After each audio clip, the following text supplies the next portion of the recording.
Hello दोस्तों, कैसे हैं आप सब लोग। आज हम ऐसी मज़ेदार कहानी सुनने वाले हैं जो है तेनालीरामा के जीवन के बारे में और उनके युक्ति के बारे में। तो कहानी शुरू करने से पहले अगर आपको ऐसी ही मज़ेदार कहानियाँ सुननी है तो हमारे यूट्यूब चैनल ना स्टोरी वर्ल्ड को सब्सक्राइब करना ना भूलिए और वीडियो को लाइक ज़रूर कीजिए। तो चलिए कहानी को शुरुआत करते हैं, जो है तेनालीरामा और चोरों का पता। तेनालीरामा, जिसे लोग तेनालीरामन के नाम से भी जानते हैं, एक प्राचीन भारत के प्रख्यात विदूषक, कवि और बुद्धि के धनी थे। उनका असली नाम रामकृष्ण था और वो विजयनगर के महाराजा कृष्णदेवराय के दरबार में एक प्रमुख मंत्री और मनोरंजक थे। आइए उनकी एक मजेदार और प्रेरणा से भरी कहानी सुनते हैं। तेनालीरामा और चोरों का पता। एक दिन की बात है। तेनालीरामा अपने घर के आंगन में बैठे थे और रात के सुकून का मजा ले रहे थे। अचानक उन्होंने देखा कि दो चोर उनके घर के आसपास घूम रहे हैं।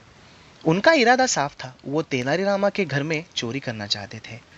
लेकिन तेनालीरामा भी किसी से कम नहीं थे। उन्होंने तुरंत एक योजना बनाई। वो अंदर गए और अपनी पत्नी को कहा, रात को चोर आने वाले हैं, मुझे एक काम करना होगा। तुम जरा देखो, हमारे पास जितना भी सोना गोल्ड है उसे एक संदूक में रखते हैं और इस संदूक को हम बॉडी में गिरा देते हैं। चोर ये सुनेंगे तो वो गलत जगह ढूंढने लगेंगे। उनके पत्नी ने कहा, आप तो सच में अद्भुत है, चलिए ये काम करते हैं। फिर क्या था, तेनालीरामा और उनकी पत्नी ने एक पुराना संदूक उठाया और उसमें पत्थर भर दिए। संदूक को अच्छी तरह बांध करके उन्होंने जोर शोर से कहा, अब यह संदूक सुरक्षित है, और वो संदूक बॉडी में गिरा दिया। चोर ये सब बाहर सुन रहे थे। उन्होंने सोचा कि अब उन्हें बस बॉडी से संदूक निकालना होगा और वो धनवान बन जाएंगे। रात के अंधेरे में चोर बॉडी के पास आए और अपने हाथों से पानी निकालने लगे। पानी खींचते खींचते उनका हाल बुरा हो गया, लेकिन संदूक का कोई पता नहीं चला। सुबह होते होते वो थक गए, वहीं बैठ गए। लेकिन जब सुबह हुई, तेनालीरामा वहां आए, चोरों से बोले, अरे भाई, क्या कर रहे हो। चोर घबरा गया और बोल पड़ा, हम तो सिर्फ पानी खींच रहे थे। लेकिन तेनालीरामा हंसा और बोला, पानी या संदूक, चलो अब तुम लोग खुद ही पुलिस के पास चले जाओ, वरना मुझे बुलाना पड़ेगा। चोरों को समझ आया कि उनका प्लान फेल हो गया है। वो तुरंत वहां से भाग निकले। इस तरह तेनालीरामा ने अपनी बहादुरी से और हाजिर जवाबी से बिना किसी संघर्ष के चोरों को हरा दिया। तो मॉरल ऑफ द स्टोरी यह है, ये कहानी से हमें ये सीख मिलती है कि समस्या का समाधान शक्ति से नहीं, बुद्धि से करना चाहिए। तेनालीरामा की तरह अगर हम अपने दिमाग का उपयोग करें तो किसी भी कठिन परिस्थिति का सामना कर सकते हैं। क्या आपको ये कहानी पसंद आई होगी तो वीडियो को लाइक ज़रूर कीजिए। और इसी के साथ और एक कहानी है, तेनालीरामा और अक्लमंद सिपाही। एक और दिन महाराजा कृष्णदेवराय ने अपने सिपाहियों को एक कठिन प्रश्न पूछा।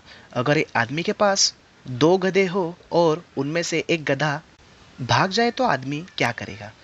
सभी सिपाही सोचने लगे, लेकिन किसी के पास कोई सूझबूझ भरा जवाब नहीं था।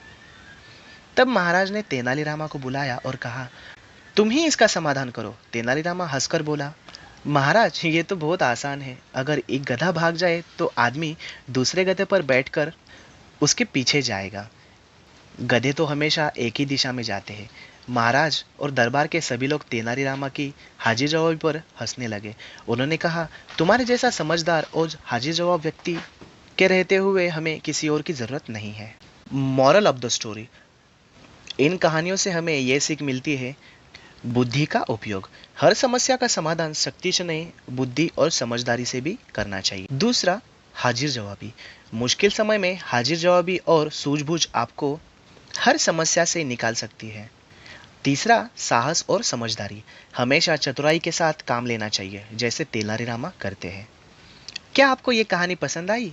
अगर आपको ये कहानी पसंद आई हो तो हमारे वीडियो को लाइक ज़रूर कीजिए और चैनल को सब्सक्राइब कीजिए। अगर आप चैनल को सब्सक्राइब करते हो तो हमें ऐसी ही मज़ेदार कहानियाँ बनाने के लिए मोटिवेशन मिलता रहता है। तो मैं आपको रिक्वेस्ट करूँगा कि चैनल को सब्सक्राइब कीजिए और यहीं पे मैं हमारी कहानी अंत करता हूँ। तो मेरे प्यारे दोस्तों, आपको ये कहानी कैसी लगी कमेंट करके ज़रूर बताइए और वीडियो को लाइक कीजिए। और ऐसी ही मज़ेदार कहानी सुनने के लिए हमारे यूट्यूब चैनल ना स्टोरी वर्ल्ड को सब्सक्राइब करना ना भूलिए। और सब्सक्राइब करने के बाद वहाँ पे बेल आइकॉन को प्रेस करना ना भूलिए।